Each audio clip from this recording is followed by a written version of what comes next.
Oscar Wilde wasn't born into fame, he earned it. With his flowing hair, sharp tongue, and flamboyant fashion, he was a walking scandal in a world obsessed with decorum. He believed in beauty, truth, and being extra long before it was cool. In the late 1800s, Oscar dominated London's stages with plays like The Importance of Being Earnest, clever, cutting, and wildly successful. He held court in salons and drawing rooms, dropping lines like, "Be yourself, everyone else is already taken."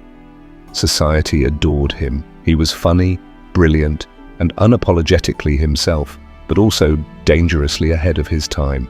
Then came him, Lord Alfred Douglas, nicknamed Bosie. Golden-haired, blue-eyed, and 16 years younger than Oscar, he was beautiful, wild, reckless, and he knew it. Oscar fell fast and hard. Their relationship was electric. They wrote poetry to each other, took romantic trips to Paris, and whispered endearments in coded language. But in 1890s England, love between two men wasn't just frowned upon, it was a crime.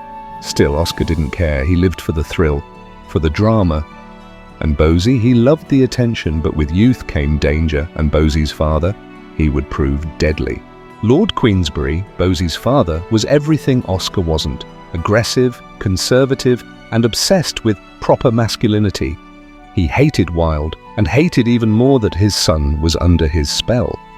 Queensberry confronted Oscar in public. He sent threatening letters, and finally, in 1895, he left a calling card at Oscar's private club that read, "For Oscar Wilde, posing sodomite." It was a public accusation of homosexuality, a direct attack. Oscar had two options: stay silent or fight. And Oscar, he chose to fight. Wilde sued Queensberry for libel, and at first he was confident. After all, he was Oscar Wilde. He'd charmed the whole of London, why not a courtroom? But Queensberry had proof. He brought Oscar's private letters to Bosie. Witnesses, testimonies, even the staff of hotels Oscar had stayed in with young men. The courtroom turned from drama to tragedy. Oscar was no longer the playwright. He was the play. He dropped the case, but it was too late. Within hours, Oscar was arrested. The charge? Gross indecency with other male persons. The trial that followed was brutal. Oscar tried to defend love, to speak of beauty between men.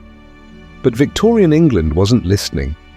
They read his poems like confessions. They made his love sound like a crime. When the verdict was read, guilty, he stood silent. 2 years, hard labor. His name erased from the theatres, his books pulled from shelves, his friends disappeared. Oscar Wilde, once the darling of high society, now slept on stone floors. He broke rocks in the yard. He was stripped of dignity, of identity. And Bosie, gone. He offered no comfort, no visits, just silence. Oscar wrote De Profundis, a letter 50,000 words long, pouring out every ounce of pain and betrayal. It was part memoir, part elegy, part love letter to a man who destroyed him. When Oscar left prison in 1897, he was a ghost of the man he'd once been. He had no home, no career, no family reputation left. He moved to France under a fake name and lived off charity. Still, even in exile, he wrote, he dreamed. But the world had moved on. Bosie reappeared briefly, but the damage was done. Their love had become a wound that never closed. Oscar Wilde died in 1900, alone, broke, at 46. His final words, reportedly, "My wallpaper and I are fighting a duel to the death. One or the other of us has to go." Still making jokes right to the end, he was buried in Paris, far from the country that celebrated him, then betrayed him.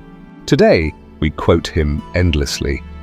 To live is the rarest thing in the world. Most people exist, that is all. I can resist everything except temptation. He gave the world laughter, satire, and some of its most beautiful prose, but he also gave us something braver, a love that didn't hide, a voice that didn't silence itself. In a time when silence was survival, Oscar Wilde chose to speak. Oscar Wilde wasn't just a playwright, he was a pioneer of queerness, of authenticity, of courage. His story is a reminder that sometimes to be yourself is the most dangerous and heroic act of all, and his love, though forbidden, helped change how we love today.